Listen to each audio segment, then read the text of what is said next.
dari laman Kemenkes ya dokter Mhm. bahwa di bulan Maret kemarin itu Mhm. kasusnya udah hampir 16.000 kasus Mhm. demam berdarah. Mhm. Ini seluruh Indonesia ya. Ini Mhm. lumayan cukup tinggi juga ya Tinggi dokter. juga karena memang lagi musimnya nih Aduh. ceritanya. Lagi banyak banget di daerah Solo dan sekitarnya juga lagi banyak banget lah yang demam berdarah. Karena musimnya kan lagi musim peralihan nih, musim hujan, Ya. musim panas, musim hujan. Jadi banyak sekali lah yang kena demam berdarah. Ini kalau dari aku kecil dulu nih Mhm. dokter, DBD ini kasusnya lumayan mortalitasnya itu tinggi gitu. Betul. Betul ya dokter. Dan ini gerakan kampanye 3M itu dari aku kecil udah selalu digaungkan. Digaungkan. Nah, aku penasaran nih dokter, karena kan demam berdarah itu tadi mortalitasnya cukup tinggi. Untuk penderitanya nih, ini biasanya yang diserang tuh siapa sih gitu? Sebenarnya kalau yang diserang itu bisa menyerang semua kalangan, semua usia, dari anak-anak sampai dewasa, terutama nih yang memang dalam satu lingkungan rumahnya itu misalkan tetangga-tetangganya ada yang demam berdarah, ya itu akan kena juga lah kalau memang dia tidak hati-hati, tidak menjaga kebersihan lingkungannya karena ya nyamuknya kan muter-muternya di situ-situ aja nih. Oke. Nah, DBD untuk penjelasan lebih detailnya demam berdarah itu apa itu dokter? Sebenarnya demam berdarah itu kalau orang dulu kan bilangnya masih demam berdarah, demam berdarah dengue, ada derajat-derajatnya ya. Sebenarnya sekarang itu bukan lagi itu kategorinya. Jadi kita mengkategorikan demam berdarah itu dengue with warning sign dan without warning sign, tanpa tanda bahaya dan dengan tanda bahaya. Intinya demam berdarah itu adalah suatu penyakit nih yang diperantari oleh nyamuk akibat virus namanya Aedes aegypti, akibat virus Aedes aegypti itu sendiri gitu. Oke, jadi virus melalui nyamuk Aedes aegypti, dia ada beberapa jenis, ini yang paling sering adalah Den 3 dan 4 di Indonesia. Jadi ada Den 1, 2, 3, 4, yang paling sering di Indonesia itu Den 3 dan 4. Oke, banyak ya ternyata Banyak, berarti betul. dokter. Nah, kalau ini kaitannya sama anak-anak ya dokter, karena banyak banget yang di rumah sakit itu rata-rata kok anak-anak gitu. Ini sebenarnya kenapa ya? Karena anak-anak kan biasanya lebih dalam tanda kutip kurang waspada lah. Intinya mainnya sembarangan, kemudian kurang waspada juga. Intinya kan seperti itu. Gitu.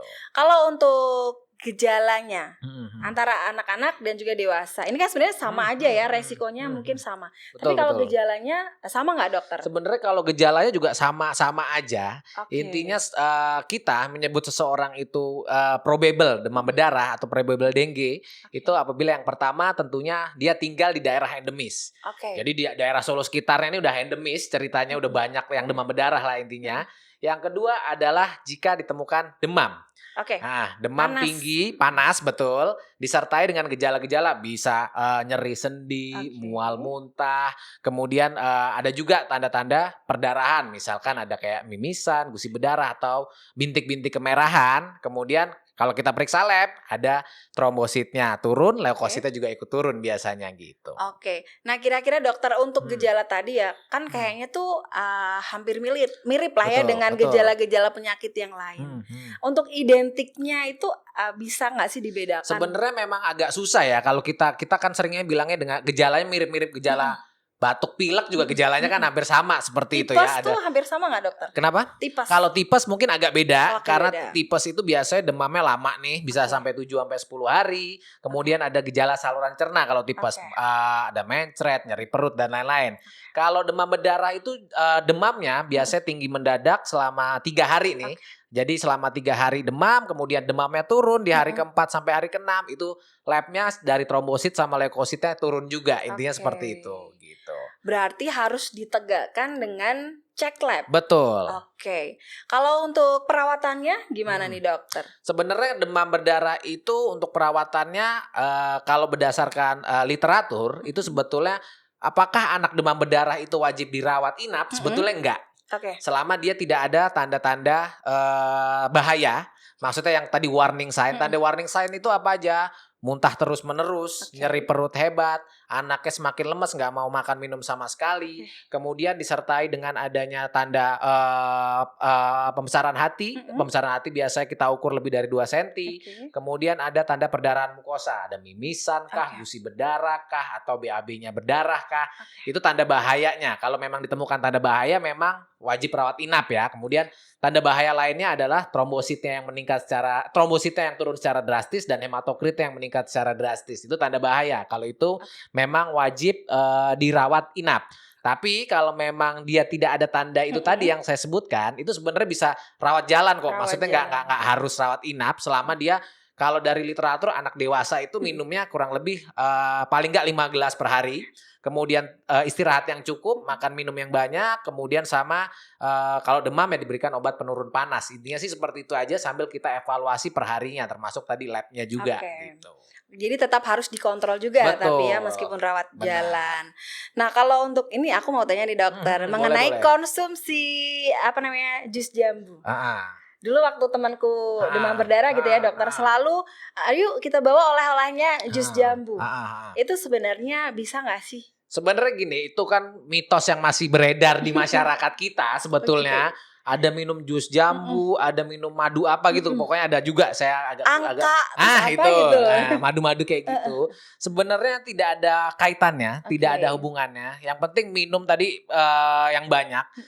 Boleh air apapun, air putih boleh, kemudian jus boleh, kemudian pokoknya yang selama itu halal boleh semua gitu. Kalau untuk anak-anak ini kan biasanya kan agak gimana ya dokter, gejala itu kan kadang agak bias gitu. Jadi kalau orang dewasa mungkin bisa lah ya ngomong gitu ya, aku sakit ini, perutku sakit. Tapi kalau anak-anak kan agak susah dibedakan. Itu gimana ya dokter? Sebenarnya paling enak gini, kalau sebenarnya itu di buku KIA, buku pinknya ibu-ibu nih yang biasa kontrol rutin imunisasi Puskesmas Posyandu itu sudah ada nih. Kapan sih seorang anak itu harus dibawa ke dokter?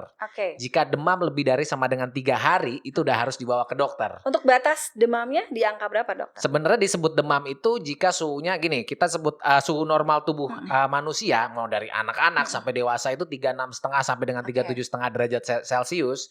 Kemudian 37,5 sampai 38 kita sebutnya subfebris, kemudian disebut demam itu lebih dari sama dengan 38 derajat Celcius. Lebih dari 38. Nah, kalau untuk ini penggunaan aromaterapi atau mungkin replen boleh ya, kalau misalnya itu sebenarnya boleh nggak sih? Sebenarnya boleh-boleh aja, nggak ada masalahnya. Intinya tapi untuk mengurangi angka kejadiannya itu tadi, selain ya menggunakan aromaterapi juga boleh. Kemudian ya yang seperti yang sudah digaungkan oleh pemerintah yang seperti kita tahu bersama. Gerakan 3M plus itu juga perlu digaungkan lagi. Kemudian ya yang penting ya itu tadi lebih hati-hati aja, lebih waspada. Apalagi kalau memang tetangga-tetangga udah banyak yang kena demam berdarah, itu ada kemungkinan nih nyamuknya muter-muter di daerahnya juga gitu. Nah dokter, dengar-dengar juga nih kalau untuk nyamuk Aedes aegypti ini kan senangnya adalah pada air yang jernih ya.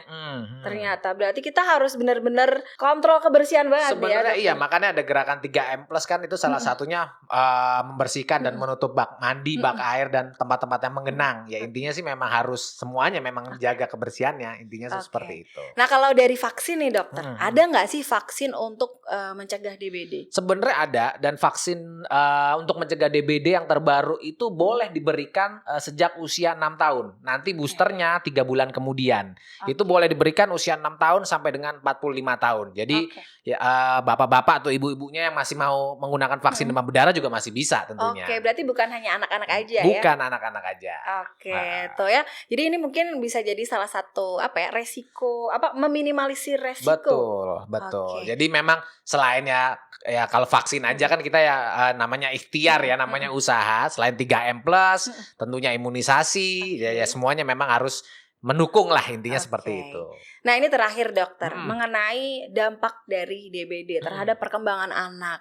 Itu kira-kira untuk jangka panjangnya tuh ada nggak sih sebenarnya dokter? Kalau untuk jangka panjang tuh nggak ada, tapi yang perlu digarisbawahi, demam berdarah itu kan sebenarnya dia ada 3 fase ya. Yang orang tua sering kelewat itu adalah ketika di fase kritisnya nih justru. Jadi fase pertama itu hari ke-1 sampai dengan hari ke-3 itu dia terjadi demam tinggi. Nah itu biasanya orang tua panik kalau udah demam tinggi anaknya orang tua panik. Kemudian di hari keempat sampai ke hari keenam ini adalah fase kritis. Ini yang sering kali yang orang tua tuh kelewatan. Anaknya sudah tidak demam, tapi ternyata trombositnya turun dan hematokritnya naik tinggi.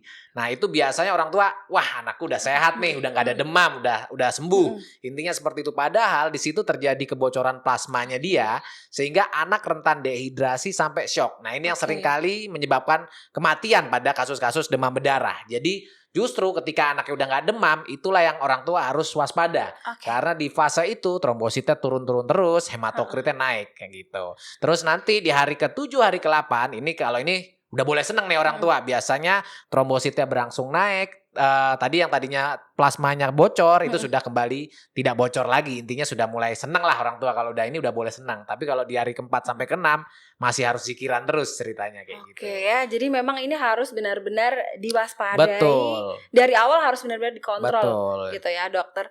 Nah untuk komplikasinya, komplikasi serius tadi dokter bilang ada bahkan sampai dehidrasi, shock. Kemudian kalau udah shock tidak tertangani bisa sampai meninggal dunia, itu yang paling sering gitu. Aduh ya, ini sangat jadi peringatan sekali ya untuk kita, karena kita tinggal di negara tropis Indonesia, endemik demam berdarah setiap tahunnya selalu ada gitu. Betul. Dokter. Nah dokter, pesan untuk mom dan paps nih supaya kita terhindar ya, supaya momsnya lebih waspada terhadap demam berdarah. Ya intinya seperti yang sudah disampaikan oleh pemerintah kita tercinta nih, intinya terapkan 3M+. Jangan lupa kalau memang tadi di range usia 6 tahun sampai dengan 45 tahun, jangan lupa imunisasi demam berdarah. Intinya seperti itu. Gitu. Oke, terima kasih Dokter Sama-sama. Hendra. Bye-bye, Mom. Bye-bye.